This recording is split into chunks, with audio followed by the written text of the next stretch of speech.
అందరికీ నమస్కారం అండి. Welcome to my channel. Telangana రాష్ట్ర వ్యాప్తంగా ఉన్న పెన్షన్దారులకు ఎట్టకేలకు రాష్ట్ర ప్రభుత్వం గొప్ప శుభవార్త అయితే చెప్పిందనమాట.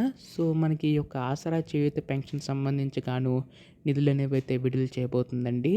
ముందుగా దివ్యాంగుల పెన్షన్లు అనేవైతే పెంచి ఇవ్వబోచ్చే అవకాశం ఉన్నట్టుగా తెలుస్తుంది. అయితే ఈ యొక్క పెన్షన్లన్నీ కూడా ఎప్పుడు పెంచి అమలు చేస్తారు అని చెప్పి చాలామంది అడుగుతున్నారు. పెన్షన్దారులందరూ కూడా ఎదురు చూస్తున్నారు. అయితే మనకి ముందుగా ఏ జిల్లాలకు జమ చేస్తారో, అలాగే గతంలో కట్టిన పెన్షన్లన్నీ కూడా మనకి ఈ నెలలో ఇస్తారా లేదా అన్న దానిపై ఈ వీడియోలో మొత్తంగా తెలుసుకున్నామండి. పూర్తి సమాచారం మొత్తం కూడాని. అంతకంటే ముందు చాలామంది వీడియోని అయితే చూస్తున్నారు కానీ సబ్స్క్రైబ్ చేసుకోవడం లేదు.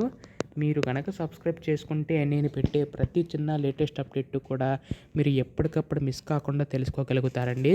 సో మీరు చేయవలసిందల్లా ఛానల్ని సబ్స్క్రైబ్ చేసుకోవడం మాత్రమే. అలాగే వీడియోకి అయితే లైక్ చేయండి. దీని ద్వారా మరికొంతమందికి సమాచారం అయితే అందుతుంది. ఇంకా ఆలస్యం చేయకుండా వీడియోలోకి అయితే వెళ్ళిపోదాం. సో మనకి తెలంగాణ రాష్ట్ర ప్రభుత్వం మనకి ప్రజలు అందరికీ ఉపయోగపడేలాగా అనేక పథకాలు అనేవైతే తీసుకొచ్చిందండి. అందులో భాగంగానే మనకి ఆసరా చేయూత పెన్షన్ అయితే ఇవ్వబోతుందన్నమాట.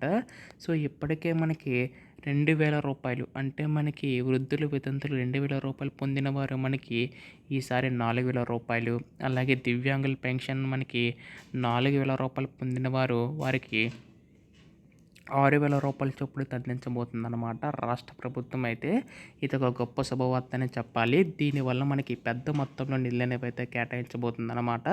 సో ముందుగా మనకి మంత్రి సీతక్క గారు మనకి 6000 రూపాయల పెన్షన్ అయితే అందించే అవకాశం ఉంది. అయితే దివ్యాంగుల పెన్షన్ అయితే అందించే అవకాశం ఉందన్నమాట.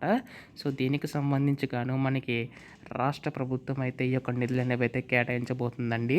దాదాపుగా మనకి రాష్ట్రంలో ఉన్న 50 లక్షల పైగా పెన్షన్దారులకు ఈ యొక్క నిధులు అనేవి అయితే ఇవ్వబోతుందన్నమాట. సో దీనికి సంబంధించి గాను రాష్ట్ర ప్రభుత్వం అయితే త్వరలో అంటే రేపు ఇళ్ళలోకి అధికార ప్రకటన చేయనుందండి. ఎప్పుడు దీనిపై అధికార ప్రకటన చేసినా మీరు ముందుగా తెలుసుకోవాలనుకుంటే మాత్రం ఛానల్ని సబ్స్క్రైబ్ చేసుకోండి.